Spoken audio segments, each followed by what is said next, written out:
మొదలు చేసే ప్రతి కార్యక్రమానికి శుభాకాంక్షలు ధన్యవాదాలు తెలియజేస్తున్నాం.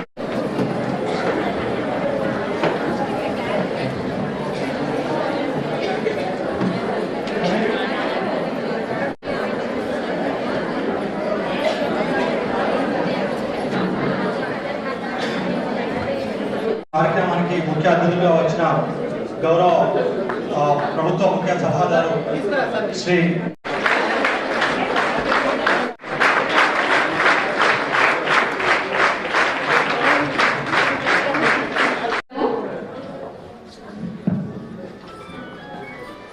దీక్షిత్ గ్యాస్ ఏజెన్సీ గారి తరపు నుంచి మనకు అంగన్వాడీ సెంటర్లని ఇన్ని రకాలైనటువంటి సౌకర్యాలు కల్పిస్తున్నందుకు సదా మీరు రుణపడి ఉంటారు సార్. అలాగే మాకు గతంలో మనకు అందాయి లయన్స్ క్లబ్ తరపు నుంచి అందాయి.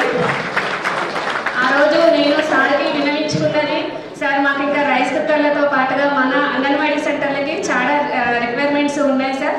ఇన్ఫ్రాస్ట్రక్చర్కి సంబంధించి మనకి సెంటర్కి సంబంధించినటువంటి చాలా నీడ్స్ ఉన్నాయి సార్ అనేసి నేను ఆ రోజు సార్కి చెప్పటం వల్ల సార్ నాకు పదే పదే గుర్తు చేస్తూ ఎక్కడ ఎవరు కనపడ్డా ప్రతి ఒక్కరితోటి కూడా మాకు ఈ రకమైనటువంటి సౌకర్యాలు అందజేస్తున్నందుకు ధన్యవాదాలు సార్.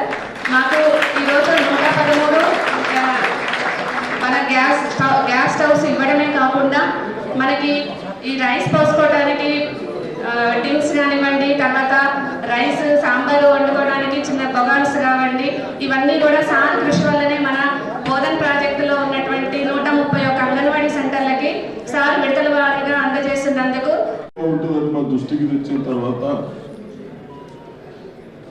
మీ ఒపీనియన్ ప్రకారం మీరు చెప్పిన ప్రకారం ఈ డబుల్ బర్నర్ 2 బర్నర్లు స్టవ్లు కావాలన్నారు.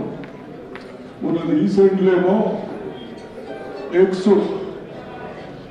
ఎగ్స్ ఉన్నాయి, ఎలుకలు తింటున్నాయి, ప్లస్ రైస్ పప్పులకు కూడా అన్నారు. అవి కూడా ఇప్పుడు బాక్సెస్ తెప్పించారు. తప్పనిసరిగా ఇప్పుడు ఇవన్నీ మనం 50% కాన్స్టిట్యూన్సీగా వస్తున్నాయి కదా, టోటల్ కాన్స్టిట్యూన్సీ కవర్ కాలేదు. ఇప్పుడు కవర్ చేపిద్దాం బ్యాలెన్స్ కూడా. అదేవిధంగా మరి మీ స్కూల్స్ ఎలా ఉన్నాయి, ఏం ప్రాబ్లమ్స్ ఉన్నాయి అని బాగా ఉన్నాయి కదా. మీకు ఎంత అడిగి మళ్ళీ ఏదో ఒకటి చెప్తా ఉంటాను.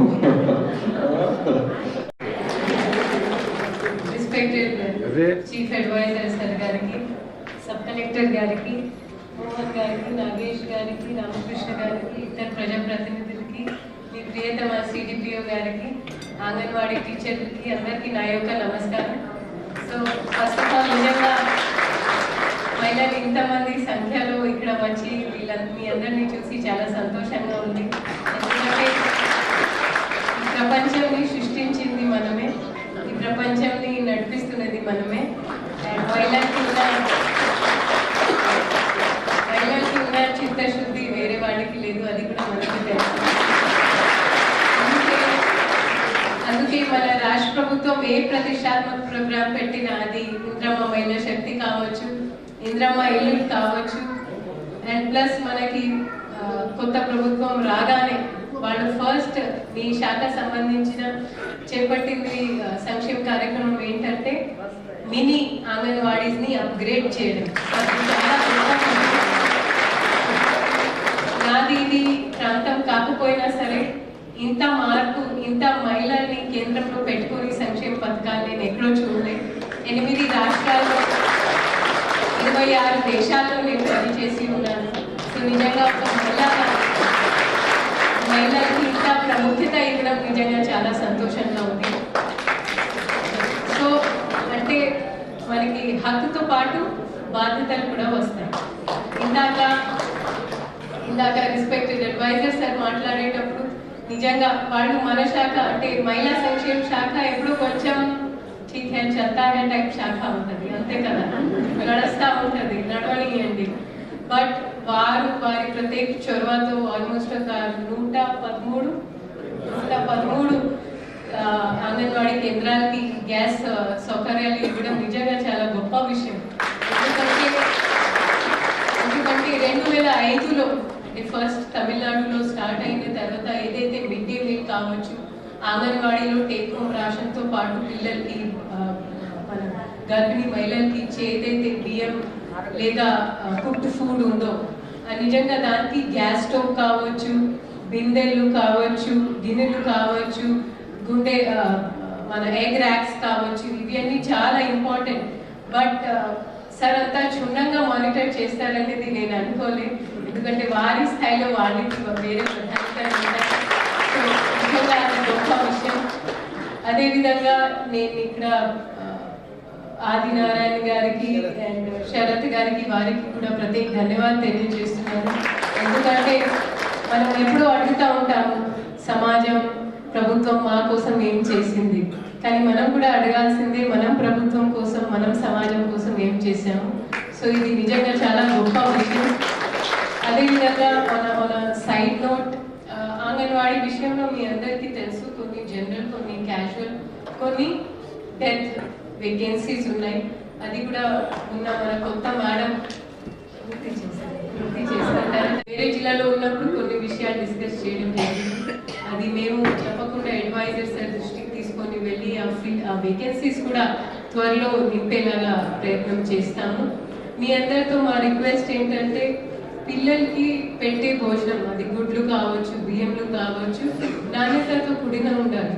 ఎందుకంటే మీ పద్ధతి, మీ విధానంని ఇప్పుడు MDA మధ్యాహ్నంలో మేము వడ్డించే భోజనంలో కూడా ఇప్పుడు మన రాష్ట్ర ప్రభుత్వం ఒక నిర్ణయం తీసుకుంది.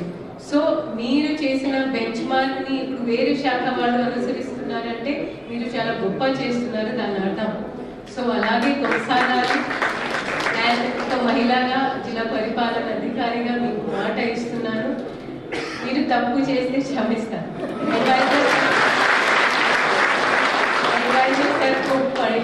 బట్ ఒక తప్పు అయితే ఓకే, 2 సార్లు తప్పు అంటే అది ఒక డిసిజన్. సో దయచేసి అలా చేయకండి. CDPOస్తో దాని తర్వాత నేను DWO గారితో కూడా మాట్లాడతాను. దయచేసి మీరు లాంగ్ లీవ్ పెట్టేటప్పుడు FAC అరేంజ్మెంట్స్ ఎలా పంపాలి అంటే చుట్టుపక్కల ఉన్న హెల్పర్ కావచ్చు లేదా సూపర్వైజర్కి ఇవ్వాలి అనేది ఒకటి నా రిక్వెస్ట్. మేము ఎవరిని కూడా లీవ్ విషయంలో ఇబ్బంది పెట్టము. బట్ మీరు లాంగ్ లీవ్కి వెళ్తే అక్కడ పిల్లలకి, బాలింతల మహిళలకి లేదా అక్కడ ఉన్న కమిటీస్కి ఇబ్బంది రాకూడదు. ఓకే, ఎందరు US పోతూ ఉంటారు కదా, మీ పాస్పోర్ట్స్ చూస్తే అయితే నాకే సిగ్గు వస్తుంది, ఎన్ని వీసా స్టాంపులు ఉంటాయి మీకు. But sir on serious note, దయచేసి FAC అరేంజ్మెంట్ విషయంలో నేను కొంచెం స్ట్రిక్ట్ ఉంటాను. దయచేసి సహకరించండి. పిల్లలకి, బాలింతల మహిళలకి ఇబ్బంది రాకుండా చూడండి. ఇందాక సార్ చెప్పినట్లు మీరు కొంచెం ఇవి మేదా, చిప్స్, విప్స్ కాకుండా మన చిరుధాన్యం ఉంటుంది, బెల్లం ఉంటుంది, ఏమంటారు ఇప్పప్పు, మన మహువ, పల్లి పట్టిలు, దాని మీద కొంచెం మనం స్టార్టింగ్ నుంచి మనం ఫోకస్ పెడితే, అలవాటు పెడితే పిల్లలు కావచ్చు, బాలింతల మహిళలు కావచ్చు, వాళ్ళకి మంచి ఉంటుంది. అదే విధంగా ఈ ప్రాంతంలో నేను ప్రత్యేక మీ అందరు చేయి చూసి నాకు తెలిసిపోతుంది, అంతా నాకు కొంచెం ఎంత అనుభవం ఉంది, ప్లస్ మీ కళ్ళు. సో మీ చేయి చూస్తే లేదా బాలింతల మహిళ, గర్భిణీ మహిళ ప్రత్యేకంగా మీ దగ్గర వస్తే వారి చేయి కలర్ కొంచెం పేలుగా ఉంటాయి, అంటే దీనికంటే ఈ రంగు మారుతా ఉంటే వారిని ప్లీజ్ వెంటనే కన్సల్ట్ ఆశాని సంప్రదించమనండి. అదేవిధంగా మనకి ఐస్ కలర్స్ కూడా కొంచెం మారుతా ఉంటే తప్పకుండా వాళ్ళకి అడిషనల్ హెల్త్ సౌకర్యాలు తప్పకుండా కల్పించాలి. అండ్ మీ అందరికీ మళ్ళీ ఇంకొకసారి నూతన సంవత్సరం శుభాకాంక్షలు తెలియజేస్తూ, ఇంత మంచి కార్యక్రమంలో లేదు నువ్వు తప్పకుండా రావాలని ఆహ్వానించినందుకు అడ్వైజర్ సార్కి, సబ్ కలెక్టర్ గారికి, ప్రజాప్రతినిధులకి అందరికీ నా యొక్క నమస్కారం. మీ సలహాలు, సూచనలు తీసుకోవడానికి మేము తప్పకుండా రెడీ ఉన్నాము. అండ్ మీరు కూడా చిత్తశుద్ధితో, శ్రద్ధతో, పని మీద శ్రద్ధ అయినా ఉండాలి, భయం అయినా ఉండాలి. ఓకే, సో ఫస్ట్ శ్రద్ధతో పని చేద్దాం, కాకపోతే భయం పెట్టాల్సి వస్తుంది. Okay, so I wish you all the very best. కాబట్టి ఏంటంటే మాకు ఏది అడగంగానే ప్రతి ఒక్క విషయంలో అందుబాటులో ఉంటున్నారు సార్. ఏదైనా అంగన్వాడీ డిపార్ట్మెంట్ నుంచి కూడా ప్రతి ఒక్కటి మాకు ఇలా కావాలి అని మా మేడం గారు చెప్పంగానే స్పందించేసి మాకు చాలా కుక్కర్లు కూడా ఇవ్వడం జరిగింది. అదేవిధంగా డబల్ బర్నర్ స్టవ్లను కూడా ఇవ్వడం జరుగుతుంది. అదేవిధంగా ఎగ్స్కి పాడు కాకుండా ప్లాస్టిక్ బకెట్స్ కూడా అందజేయడం జరుగుతుంది. మాకేంటంటే పిల్లలకి యూనిఫామ్స్, టీచర్స్కి యూనిఫామ్స్, అదేవిధంగా మళ్ళీ